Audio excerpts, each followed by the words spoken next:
Hello, everybody. Welcome to our live studio show here on MXGPTV.com with me, Paul Malin, and Lisa Leyland. It's round 17 of the FIM Motocross World Championship. This is the MXGP of Switzerland, presented by IXS. And we've got another jam-packed studio show for you today. Coming up on today's show, we've got Jack Chambers from Bike It Kawasaki. Who else have we got, Lisa? Who else we got? That's okay, don't worry Brent about it. Van Doninck and Giacomo Gariboldi. Why does he always do this to me? I'm actually in the show now. I do know who's on. Yes, I know. So anyway, yeah, we've got Brent Van Doninck and Giacomo Gariboldi. And before we catch up with our first guest, Lisa, here we are again. What is it? Back in the land of the chocolates. And the final round of our 3 in a row. And the expensive corkage fees. You know what? I've already taken a mortgage out this week on the corkage fee, on the taxi service from the paddock to here. I had an €8 coffee as well. Wow. It was a cappuccino, but yeah. Well worth the €7 for the frothy top. €8. Should we stop waffling? Let's. Meet our first guest. Let's meet our first guest. Jack Chambers, Bike It Kawasaki, comes to join us now. Second time on the studio show. The last time was Spain last year, so about 3 rounds into his MX2 career. And Jack, good to see you. Welcome to our studio show again. And really, this is kind of back where it all, you're back to where it all began. Your MX2 journey last year, round 3 of the championship. How much have you... Sorry, that was Lisa's question. Is it nice to be back? Yeah, it is. Actually, yesterday I had a bit of deja vu walking in. Trucks parked in the same spot. Yeah, team's all pretty much the same. A couple people were different. Obviously, I don't have Courtney this year as my teammate. But yeah. Although Billy does have blonde hair. Yeah, he does. He does. Same, about same height. But yeah, it's good to be back. It's kind of where I started. I guess my second dream as a professional racer. And yeah, we're here, and I'm excited to get racing. I can't remember, but was it your first time out of the USA last year when you came here? So no, I actually did MX Master Kids when I was 14 and 15 for Team USA at Verdun in France. Oh, yeah. And that was really my first time ever out of the United States, other than like Bahamas or somewhere like that near the United States. But yeah, we went there, made a little trip around, and did some racing those 2 years. But yeah, other than that, this was my first time with me and my family, being that I'm racing professional now. And last year was the first race, and it was all so new. And the team, the bike, and the schedule. I was late to 3 sessions on Saturday last year, and last minute. Yeah, because I remember, because we did a pre-grid, and I was like, I didn't even know that there was the qualifying race. But like you said, it was like a new team, new bike. You literally hit the ground running.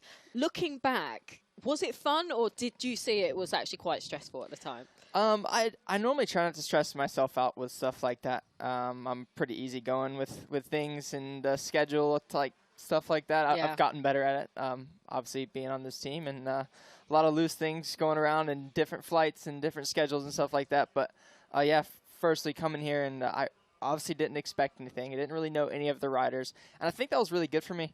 I just went out and rode my dirt bike that I had only ridden 2 days prior to the event.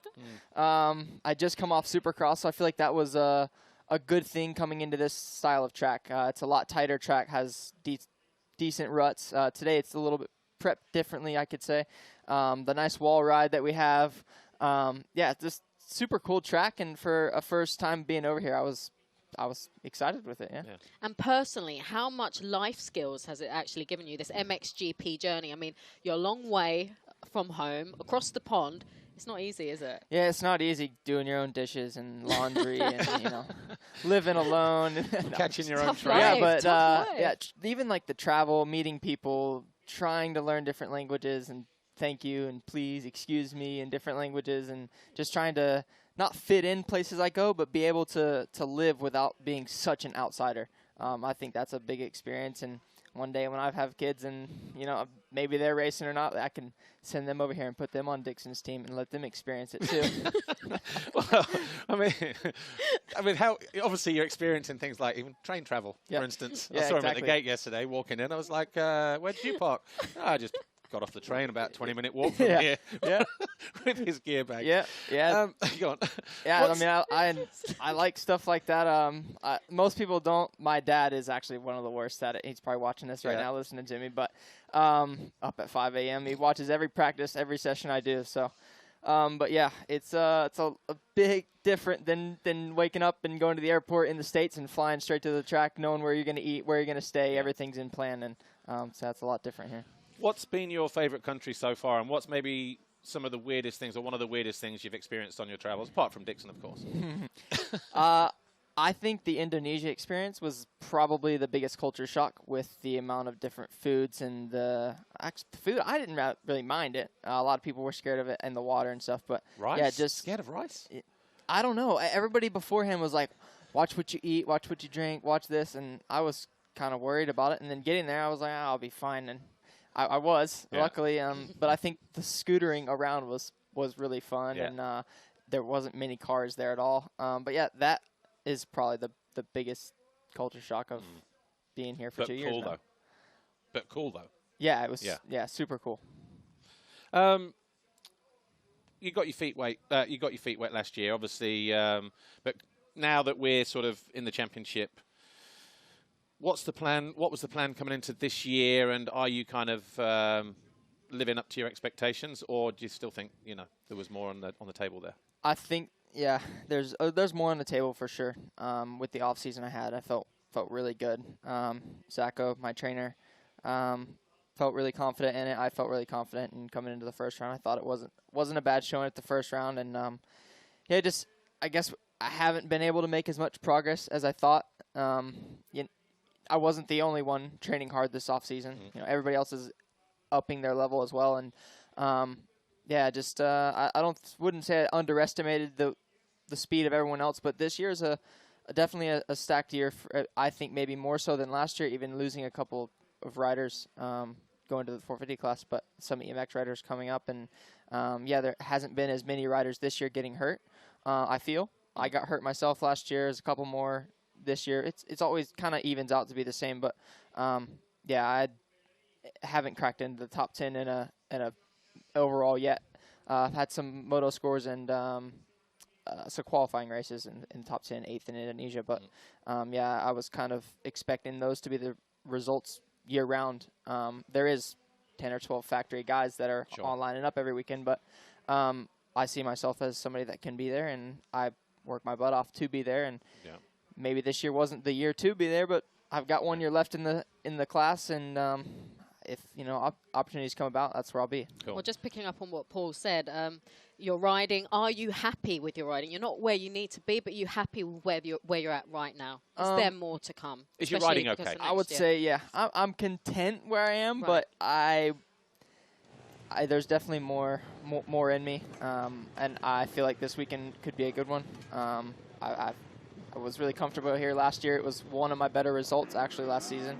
I've had a lot of good battles lately, and feel like I've since my crash in Lockett with my head injury, it's been a little tough coming back, but I've been racing a lot with the British Championship as well, so we're getting back into it, and I think just repetition and trying to ride weekly and just showing up at every race is what I try to do this year. I've only missed one so far, so just be the last 3 after this and keep working forward. Yeah, and okay, I guess the big question is, will you be on Team USA at the Motocross of Nations? I will not be. No, I will not be. Actually, I'm already thinking about going home after the last round in Spain. You need a break. You need a break. Yeah. So. No, but you're back next year, though, aren't you? I think so. Yep. Right. Okay. Yeah. That would be great. All right. No, we just threw that in there just for giggles and stuff like that. But it is laughable, honestly. Thank you. No. One day. Stranger things have happened. That's my goal. Stranger things have happened. Exactly. All right, well, look, Jack, great to see you again. We are out of time, but all the best this weekend, the remaining part of the season, and enjoy the trip home when you do get to go back. Thank you, guys. No worries. Right, our next guest is joining us in just a couple of moments' time, Brent Van Doninck. But before we do, before we meet Brent Van Doninck, here's a bit of a behind the scenes from Lommel, behind the gate, and the introduction to Lommel itself.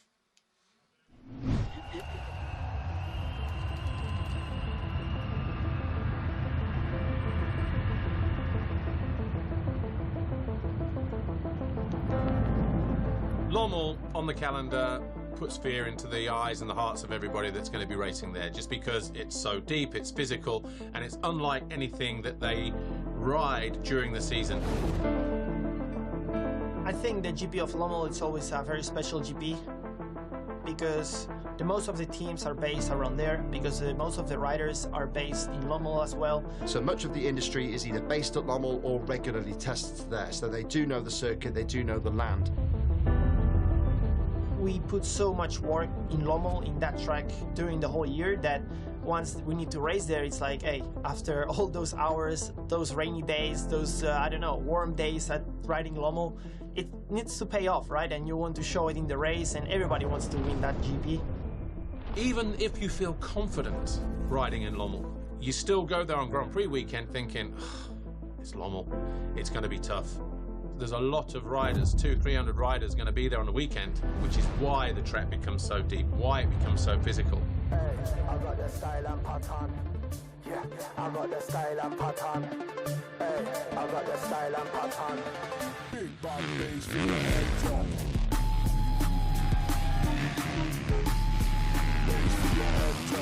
It's also a very tough GP track. It's normally brutal this year. They didn't touch the track from Saturday to Sunday, and already I remember going to the warm-up and the track was so gnarly, and you need to fight. It's a track where you gotta fight. It's not really a flow-on track. You gotta push hard through the bumps, and it's a very physical track. It's almost more than sand riding. It's fighting through the bumps and try to hold on hard to the bike to make the speed. When I see the track, especially for second motor, it's like, okay, I can double in this turn, I can triple on that one, I can just try to jump in this bump. So yeah, like I said, I try to make the track my friend and not my enemy. Yeah, you know, when you play with the track in the sand, it often is more helpful than trying to fight it and bite it. Thanks. Yeah, close your eyes.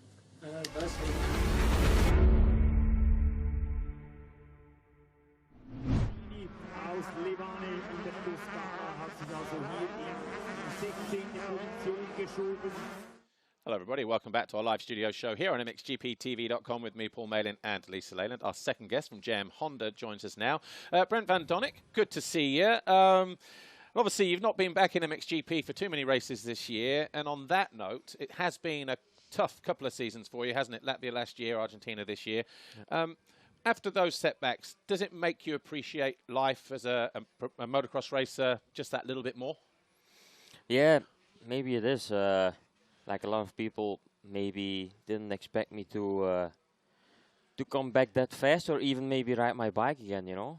I felt like a lot of people, like, they didn't say it like right in my face, but I felt like they were like, I could see them thinking like, maybe it's time to quit. But I really didn't feel like that, and I think I proved already that I still have some speed, and I can run up with the top 10 guys.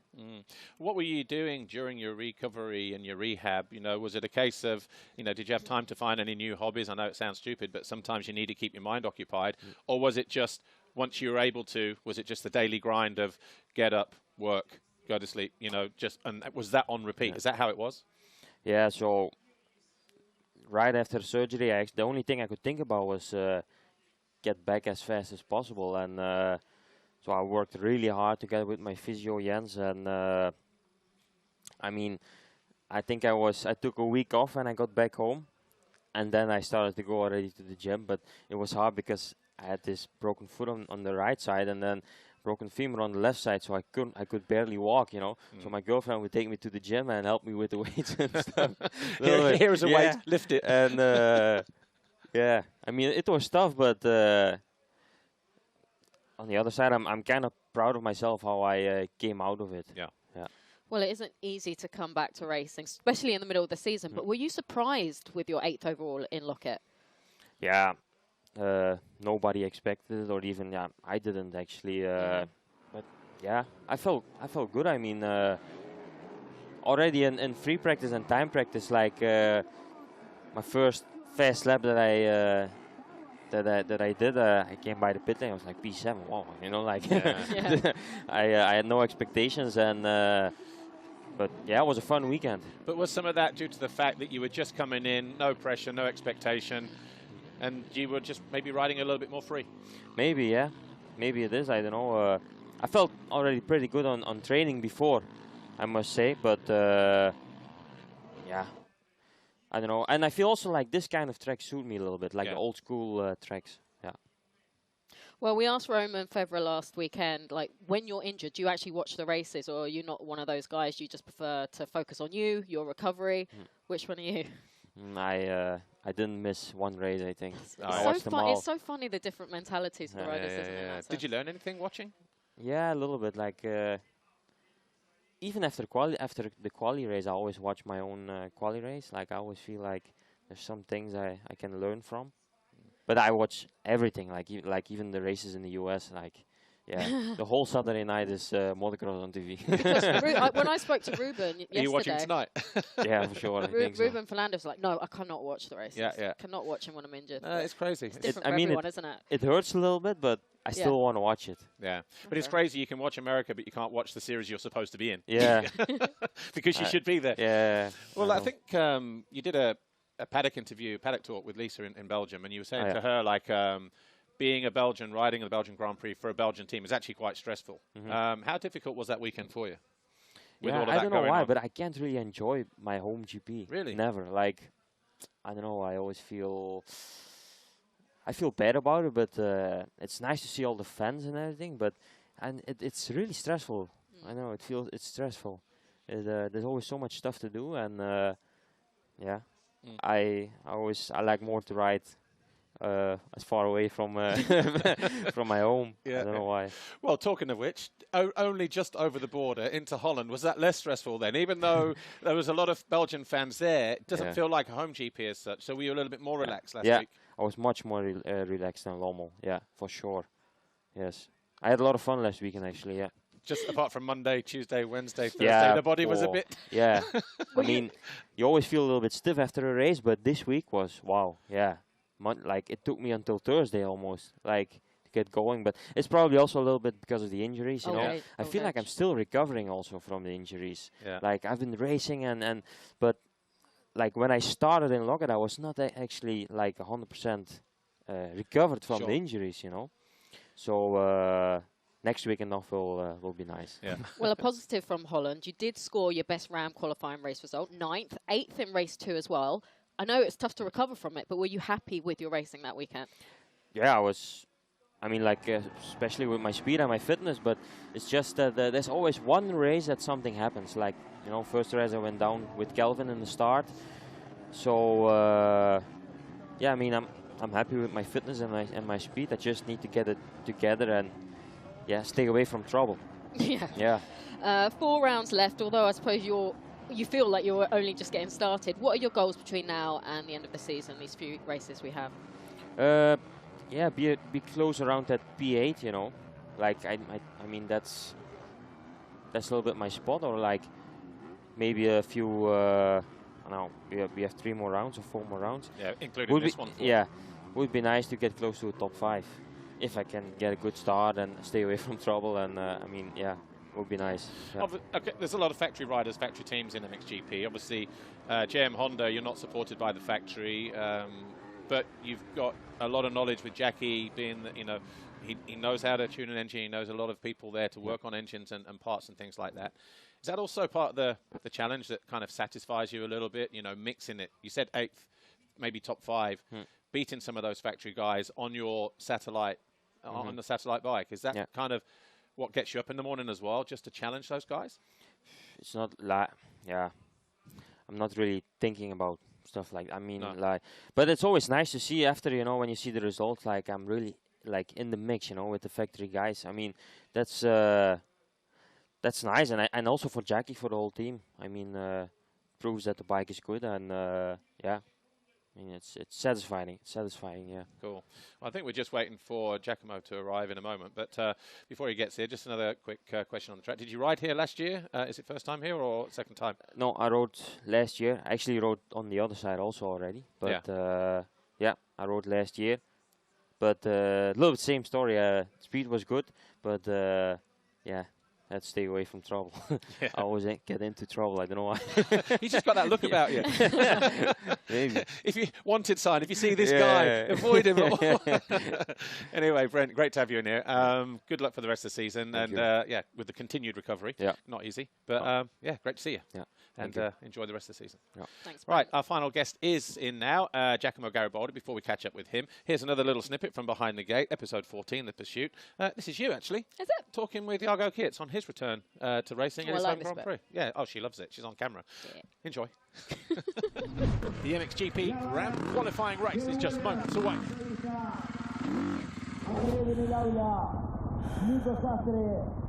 4 eyes to the inside gate as the 5-second board turn. Seaward a little bit further out, closest to the middle, and it might be Seaward that gets a good run down to that first turn. But for Marden, I think, or Maxime Renard, possibly the lead Yamaha rider through.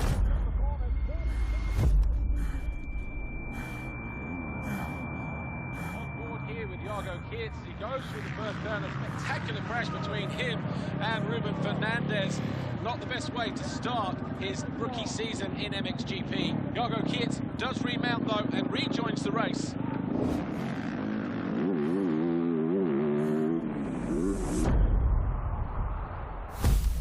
Oh, Geerts goes down hard.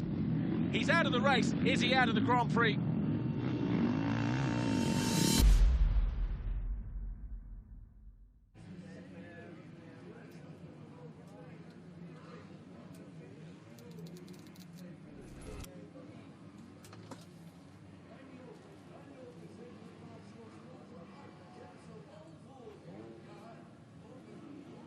We saw Jago in Argentina crash in the qualifying race where he broke his collarbone and his elbow, and it was his elbow injury that really took its toll, and it was that elbow that took him out for 2/3 of the season. He decides to make his return in Lommel, and of course it's his home GP, he's got the fans there, he's got sponsors there, it's a big weekend for him. The goal it was to coming back in Lommel and this own GP, and yeah, I was really focused to coming back and to show again his potential in Lommel. And I spoke to Jago on the Friday, and he said he had a month of good training on the bike. He just wanted to enjoy himself. He set no expectations, and he did seem pretty relaxed. But with Jago, and when many riders come back from injury, you just never really take that as face value when they say things like that.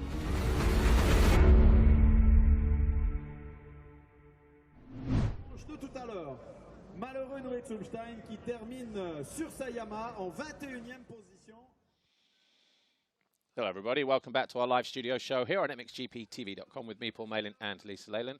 And our final guest joins us now, Giacomo Gariboldi, the team owner from Team HRC. Of course, he runs Ferruccio Zanchi in MX2 and Tim Geiser in the MXGP class.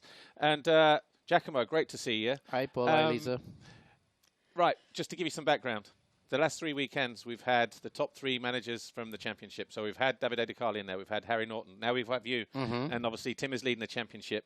From the outside, and the same question, MXGP seems a little bit crazy in terms of like the way that this battle seems to be going all the way down to the final round. But as a team owner, how has it been from your side? Is it quite stressful, or are you just happy, just sort of enjoying the process at the moment? You know, at the moment it's very intense, everything. So the racing is very close between the 3 leaders of the championship. So it's not stressing because we are used to be there in that position where we fight for the title, apart from last year when Tim was injured. But of course, you know, you have a big expectation every weekend, and when we cannot win, like in the last 2 rounds, we were a bit disappointed because we know that Team has the speed to win almost every race. So, yeah, it's not a stress, but it's a lot of tension. And how is Tim dealing with the pressure of leading the championship? Because the gap now just 9 points coming into this weekend. How is he because I saw him in the paddock last night. He was in the camper, and he had a lot of friends over. He seemed very relaxed. Is that how he is? I think he's very relaxed, especially on the Friday. Then on Saturday, he's getting a little bit more race face. Stressed. You can see when he's at the gate. But I think he's, he has the experience to deal with that pressure. He has many times in this position, and for sure it's tough, but it's tough for all the three riders. Jeffrey is still quite far in the points. Jorge is very close, so I think they cannot make mistake. Even Tim now with just 9 points cannot make mistakes, but it will be nice to see, how the battle will end up. Well, Tim's consistency has been key, hasn't it? He's only been once outside the top 3 in the Ram qualifying race, no lower than 4th overall in a GP. The team are clearly working hard with him and for him. Yes. Yeah, we try to help, especially in the sand track, like Lommel and Arnhem, because, as we know, they are not his preferred tracks. And we know that now we are going on more familiar tracks for him, and we try to give him all the support he needs. In these cases, you don't have to be too close to the rider because to put him pressure, like we said, because Tim feels everything, and so you have to support him without being, a little bit too much, and so it's quite a delicate situation where everybody tries to help, but we don't want to push him over his limit. So we know that he has the experience to manage the situation, and we let him managing, the tactics and everything. As GP wins go, how important was Tim's victory in Locket, considering he's never won there before? Because I was there, and it just seemed like quite an emotional one for him and his family and the team. Yes, it was. It was because he couldn't make it in the past 11th season there, and 5 times on the podium in the past, but never a win. Yeah, he had many crashes there, I remember, and so that time when he won there was great for the team, for him, and I think it gave him a lot of motivation to go till the end with the red plate. Yeah. Well, you mentioned, obviously, the 3 riders and the pressure for everybody. Of course, we've got 4 rounds to go. The stakes are high because there is a World Championship on the line, not just for Tim, but also Manufacturers' World Championship as well, for the guys back in Japan, I guess. But in terms of, trying to keep the situation as normal as possible, how do you manage that? How does the team kind of come together just to make things... it's only a World Championship we're going for, there's no stress. Now, honestly, we don't talk about the championship, not at all. We never talk about points in the meetings with him, about what he lost in points, what he gained in points. As I said, we are trying to keep, the matter of the championship out for the moment. We just tell him to focus on his racing, to enjoy racing, because Tim can deliver when he can enjoy his weekend. And so I think, just try. The Japanese are very easy with him. They don't ask him to do anything special. So as we said, he knows the routine to have to win a championship. So we let him doing and managing most part of it, and we try to support when he needs. And we're moving on really quickly. Last weekend was a big weekend in Arnhem. Tim got 3rd overall behind Jeffrey and Jorge. Was that one of the best performances you've seen him put in the sand, given the situation in the championship, given what's at stake, how close everything is? And I suppose especially after... by maybe his standards, a disappointing GP in Lommel. He bounced back really, really strong here, I thought. Honestly, personally, I feel he could do much better on sand. Because in Lommel, if you remember 21, we had the 3 rounds there. He won 2 out of 3. Yeah. So when he trains a lot on sand, he can win races against Jeffrey and Prado. This year, he didn't train a lot. So we knew that he had a limit on these kind of tracks. But okay, let's say that for us the target was to be top 3 in Arnhem, and he did it, so we're happy with that. Well, from the next 3 GPs, we've got Switzerland, Turkey, China. Would you say it's pretty much even between all 3 riders? Yes, I think so. Yesterday, Tim said that now I know I have to go out and win every race, so if I want to be world champion. So he realized himself what he has to do. And for sure, Switzerland, Turkey won last year when he was back after his injury. So I think we have tracks where he can really win every race. And this weekend could be pivotal, especially if it rains on Sunday. Yes, do you agree? Absolutely. If it rains, it will help him even more. But I don't think he needs, mud for winning races, as he has shown in Locket. Yeah. So, no, I think, it will be really pivotal, this race, because if he can get more points of advantage, then it's a big step to go in the last 3 rounds. Absolutely. Also because we don't have to forget that Spain is the last round and Jorge will be in his home GP. So we have to get there with a little margin of points on him. Absolutely. Well, it has been fascinating. We're all absolutely captivated. 4 rounds to go, including this one. Giacomo, wish you, Tim, the whole team, all the very, very best between now and the end of the season. Thanks, you. Thanks for stopping by. Bye-bye. Well, look, excuse me, we are out of time, but Lisa and I, we're going to take a break next week, aren't we? Well, not together, but, MXGP is going to take a break, of course. And then we'll return in Turkey and China, the 2 races where we're considered flyways. But that's it from our studio show this weekend. Enjoy all the racing. We've got MXC Juniors coming up. We've got 125s presented by FMF Racing and, of course, 250 and the Ram qualifying races today. From me, from Lisa, from Giacomo, thanks to our guests. See you next time. Bye for now. Thank you.